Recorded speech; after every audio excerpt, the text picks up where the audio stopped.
And then I got some notes here because you know I'm going to get my notes, right? I ain't just going to speak extemporaneously off the cuff and all of this stuff without having some kind of intel. All right?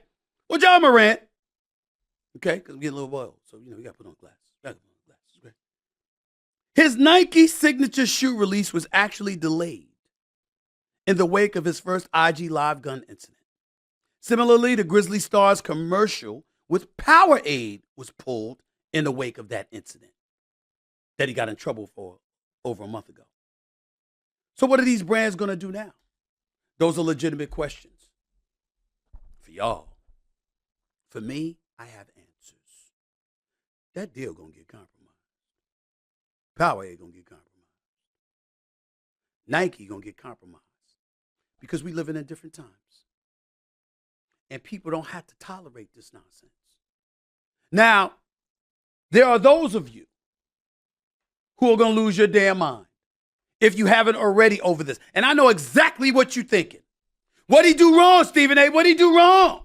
He didn't break no laws, Stephen A. You're absolutely right. He did not.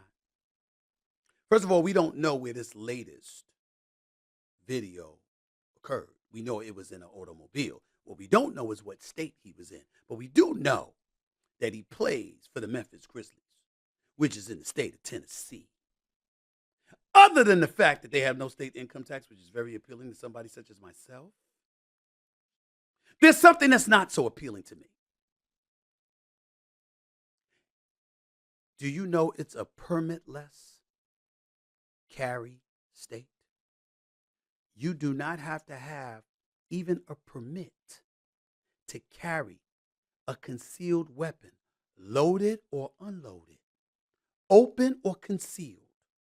One of various states throughout our union that doesn't mandate that you have to have a license to carry. So when they say he's not breaking any laws, they're absolutely right. Ja Morant ain't breaking no laws. That ain't the damn point. You idiots. The point is, the NBA has a problem with it. He works for the league. He represents the league. And if the league says, we have a problem with it, we don't condone that. We don't support that. And Nike says the same thing. And Powerade says the same thing. You got a problem. See, we want to walk around. We want to do what the hell we want to do. And this is the type of stuff that bothers me because I make a generic point because I like to touch the masses, not just the few. And I'm trying to tell you, you cannot do what you want to do when you want to do it, how you want to do it, while you got your hand out for somebody's money. I work for the mouse. This podcast is owned by yours truly. I own it. Everybody on this podcast works for me. But I still got to take into consideration the people who are working for me and the kind of jeopardy I put them in because they have a livelihood to protect as well. And you know who else I have to think about? My day job.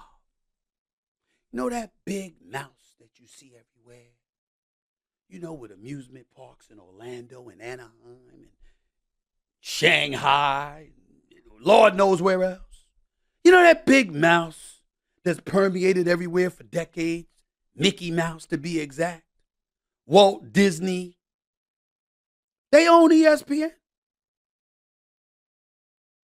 You think that every single thing they want to restrict me from doing, I agree with? Of course not. But there's a bigger picture. And the check that they cut, that I cash, happens to make me smile when I cash it. So guess what?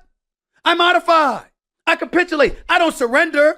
I don't sell out. I don't completely strip myself of my authenticity, but I'll be damned if I don't modify or alter my thinking to some degree.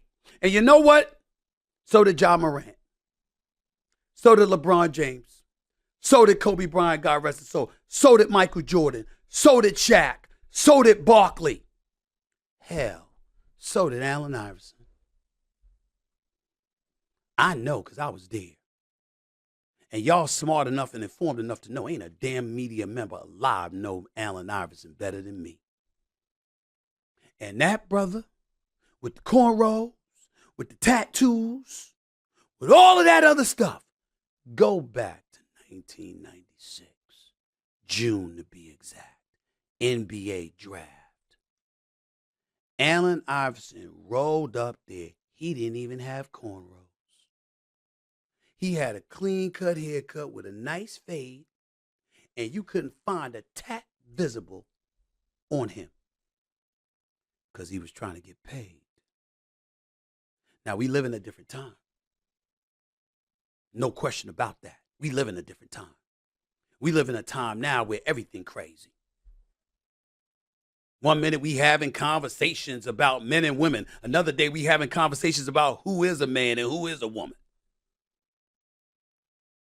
One day we having conversations about how much of a mosaic our nation is. And the next minute we having a conversation about Title 42 and how we're expecting immigrants to really flood the boilers seeking asylum from their nations. Once upon a time, you couldn't become the president for having an adulterous affair.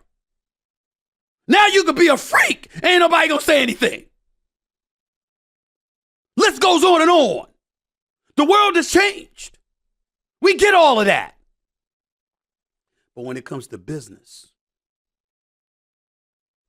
that's when we dial it back. Because businesses have patrons to appease. They have images to protect. And they're going to say, what's up? This is what we want. You got to capitulate or you got to go.